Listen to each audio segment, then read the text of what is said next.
She is a professor at the Department of Political Science, University of the Philippines, Diliman. She is the former executive director of the Philippine Social Science Council and was president of the Association of Schools of Public Administration in the Philippines. Having earned her PhD in Political Science from UP, she worked as Dean of the Development Academy of the Philippines Graduate School. She's also a fellow of the Social Weather Stations, and she's currently the director of UP Diliman Extension Program in Pampanga. Dr. Ramon will be presenting her research on Behind and Beyond, Hanjin Heavy Industries in Construction, Philippine Government Reform Policies on HHIC Philippines Operation. Without further ado, let's all welcome Dr. Grace Gorospe-Jamon.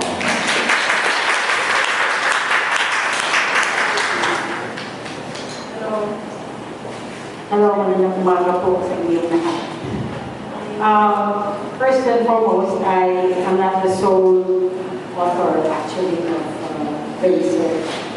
The reason why I accepted it in spite of my relative ignorance of business, as well as maybe governance is okay. The governance of the Ecuador is a little bit a part of my learnings as I work on governance in general. But what fascinated me about it is that Hanjin, aside from being a very important player in our economy, is located in Subic. And because it's located in Subic, we have a UP Diliman extension in Clark, which is an ecozone, and in Subic, which is an ecozone. And when I look at the faculty that we have, in Subic, we have two of them right here, and two of them are actually engaged even more than I am, probably, in gathering some of the data, doing the editing, you know. We have two professors here, Professor Lansangan, who works with the SPMA. If we stand up, Professor Lansangan, he chairs my Master in Management Program, and he's also a graduate of our Master in Management Program. And we have, of course, Dr. Beto Reyes, who is with us, the part of the Teachers of Representative. I particularly got them, you will see why, because Professor Lansangan is in SDMA, and so I thought it would be easy for us to get insider information. Alam niyo naman, immediately after the Senate investigations that investigated Hanjin, naging very overly protective na po sila. Kaya my discussion for this paper, I'd like to apologize that the paper is pretty much incomplete, and it is hoped to be completed by the time the deadline is given to us, I think, this September. Dr. Beto Reyes' area of specialization is corporate governance, so he knows all the laws of the Ecuador, so I thought why not also take him. And then I have another one. She is the vice president for Dr. Maris Manzogdo, who is not with the CDC. So parang po masaya. Kasi isip ko, dahil nandun ako ngayon, kahit nandito ako sa Diliman, hiniram ako, magandang to get the whole unit into the whole motion of doing case studies, because we have the episodes in both parts and Subic. Promotion din po yun para kapag meron kami proposal for further case studies, pakihintay kami. Okay, so the case of Hanjin. I think we all know that there is appreciation not only in the literature but also in policy reform that policy reforms or policy advocacy affect the country's economic activity. Hanjin being what it is, when it indicated wanting to locate in a place where it could be cost efficient and it could do its business properly and efficiently and sustainably. Government, the Philippine government, started providing, of course not only for Hanjin. I think we all know that in the area we are the most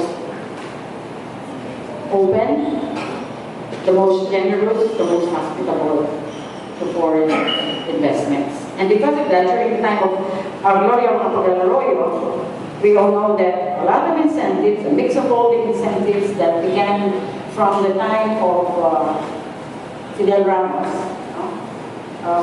further improved on during the time of Gloria Arroyo. A lot of policies were legislated precisely to give more enticements to foreign investments. We finally were able to invite Hanjin and decided to locate in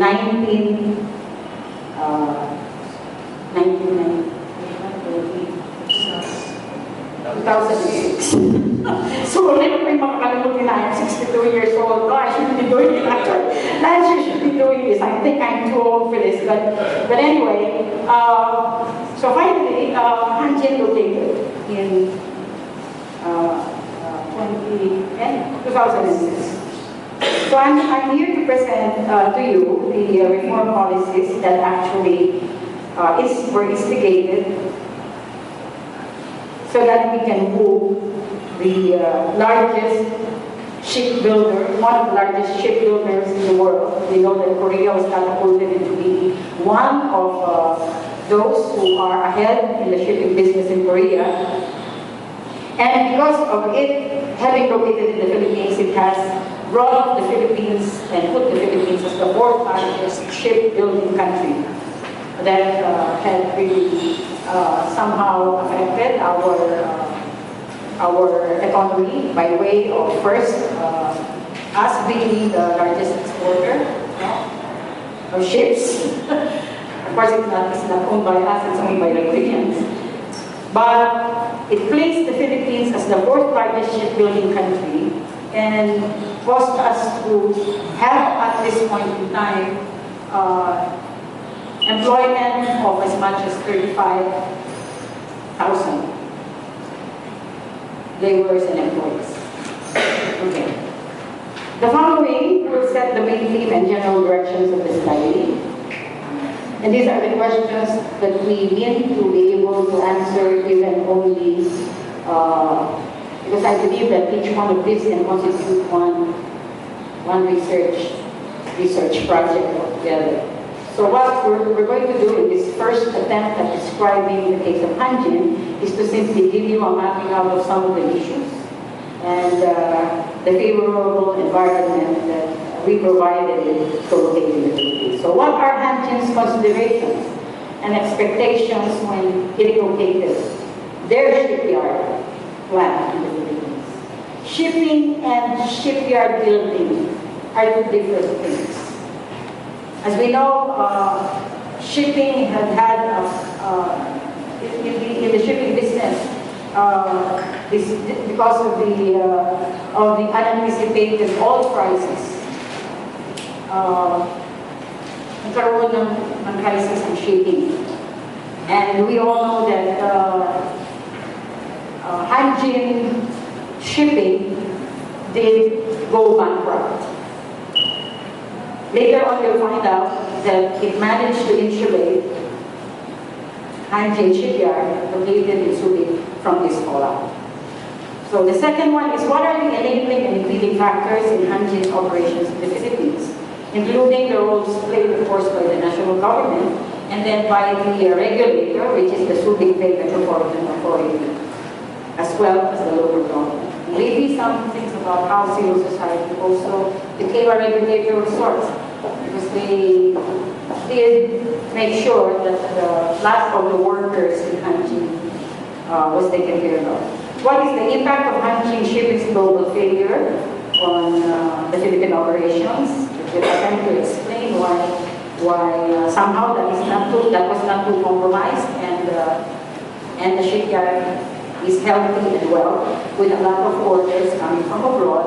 In fact, at this point, it's about to deliver big container big container ships before the end of the year, and a lot of orders are coming in. And then what are the lessons to be learned in the case of Hanjin's operations in the Philippines? Next slide, please. Ayan po ang Hanjin. No? It was established in 2006, having its base of operations in the Subic Bay Special Economic Zone, which is managed by FDMA. HHIC, as we call it, established as part of Hanjin Heavy Industries,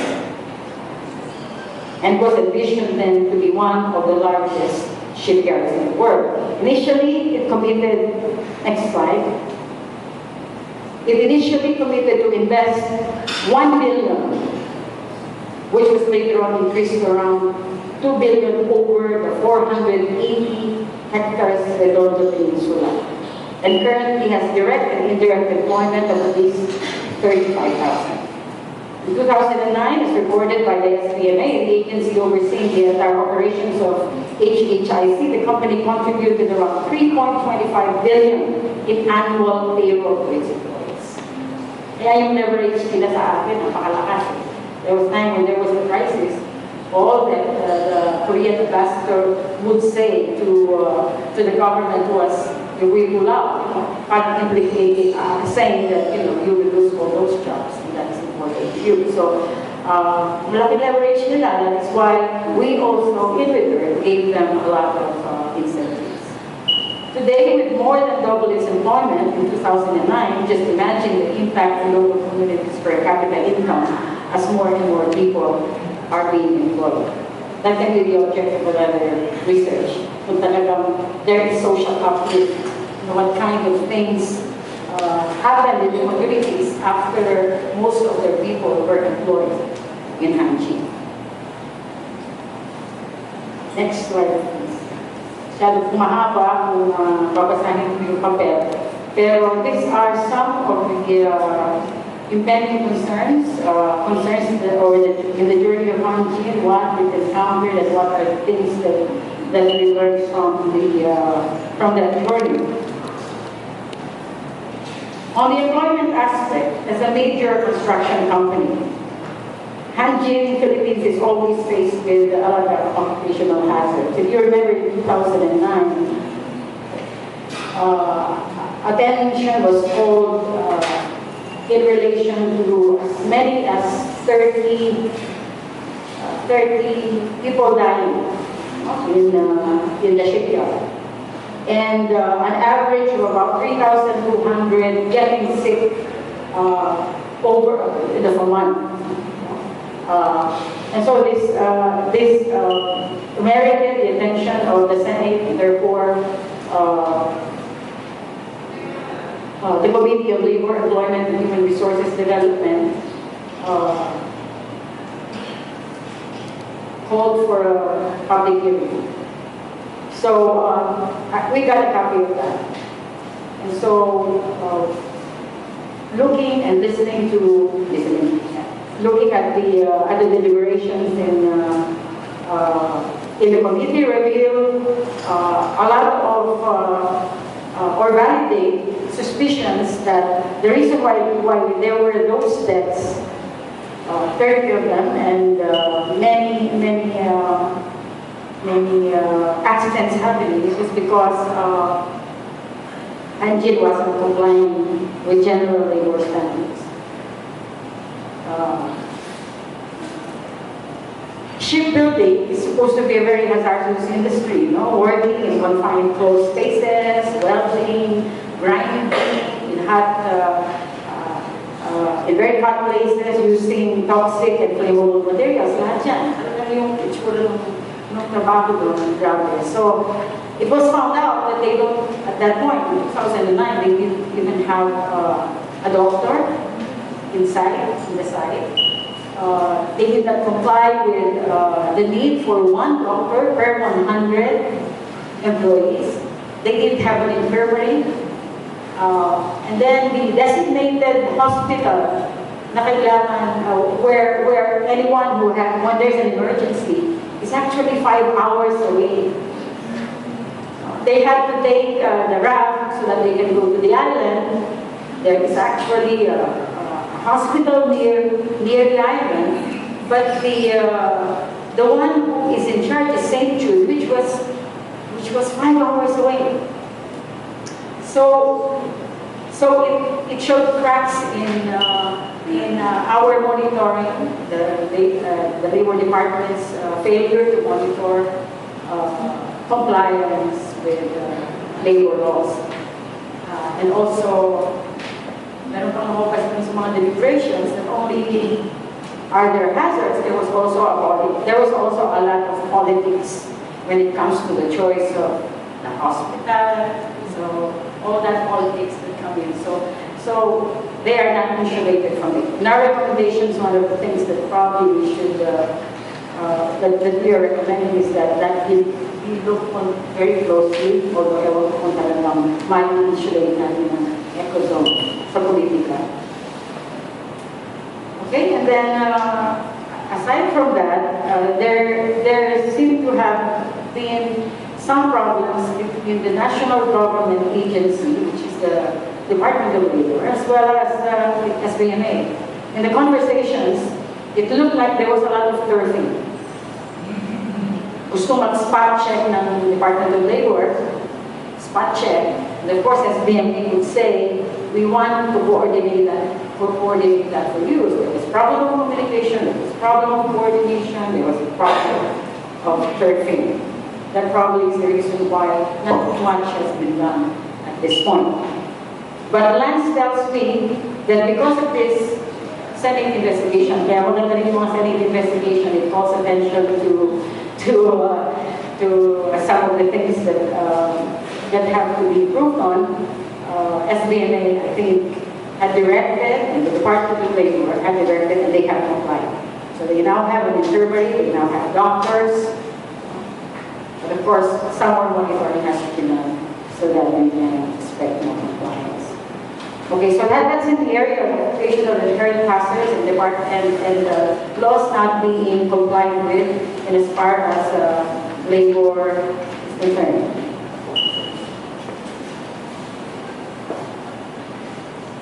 The policy environment and the mix of incentives were so very well put together and provided really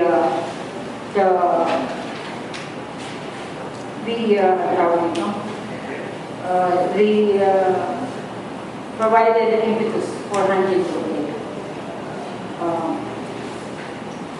starting from there's a section of the paper which I will not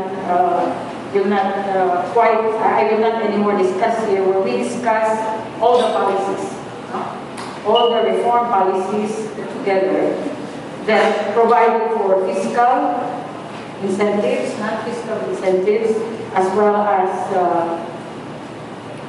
subsidies. Ang pinaka-importante po dito, the subsidy that was given to Hanjin, because it uses a lot of power. A power subsidy was given to it. So there was a policy that was legislated, which is EO 701/2008, that actually directed government agencies to support the power infrastructure requirements of Hanjin. So may mga specific policy pa na talagang nakatutok para lalong ma-enhance yung operations ng Hanjin. That is requiring transport to acquire Hanjin's 1.5 kilometer 230 kV transmission connection assets and reimburse Hanjin of its capital cost for this. And then another is the issue of subsidy. Subsidy is, magkano na ba subsidy? Nasaan si Lance? Lance, gusto mo bang discuss ito? Saan mo ito eh? Ayaw niya magsalita kasi may kakulian na sila ngayon doon. May politika naman po sa SBMA ngayon. Yeah, I think they pay only about 34.34%, ay 34% of what is regularly paid for. So they have a subsidy of close to 70%. Sipin nyo na kung ano yun. Ang regular na mamamayan, regular na negosyante, pinag-provide ng 100%. Sila, 34% na. And that has been for a sort of convention not only between government aid, but between and among the yung mga NGOs, yung mga labor groups na sinasabi, they say that why should we give that much subsidy when all that subsidy comes from taxes? That is the issue behind it. So there were labor groups who called attention to why so much. But of course, government has committed that. And one of the things that we also discovered, this subsidy was not paid for during the time of Aquino. It was paid to Hanjin during the time of Gloria Macapagal-Arroyo, but because of politics, as we all know in Philippine economy, and in relation to contracts, maghirap sa Pilipinas, hindi tayo nag-owner ng contracts. No? So, Aquino at that time refused to do something about the subsidy, so it was Hanjin who was paying completely 100% for power. Later on, however, when it was realized that it was important to keep our commitments to our locators, then they started. The Philippine government started paying. So that is in the area of subsidy and river. I don't know if we're happy or not, but we're happy that we are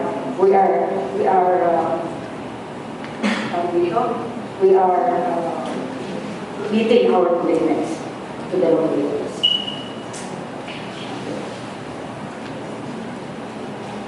So then, in relation to labor,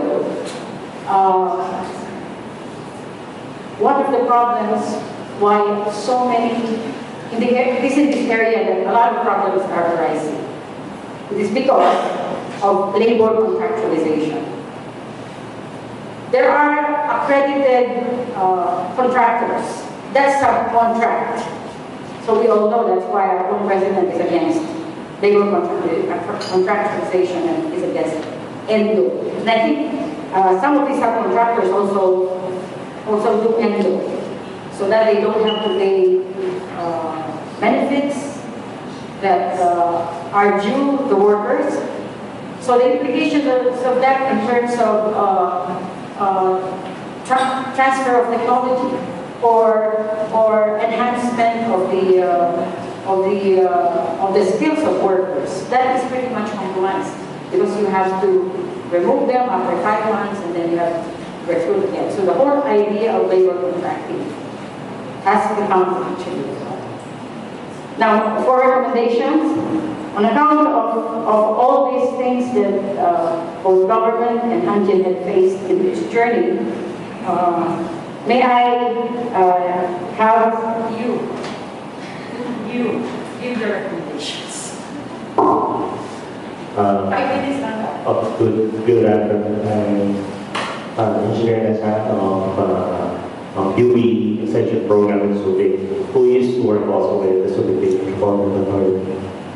So we've been working on this case for quite a while, and here are some of the recommendations that we had on the plate in this past few discussions with some respondents in the community.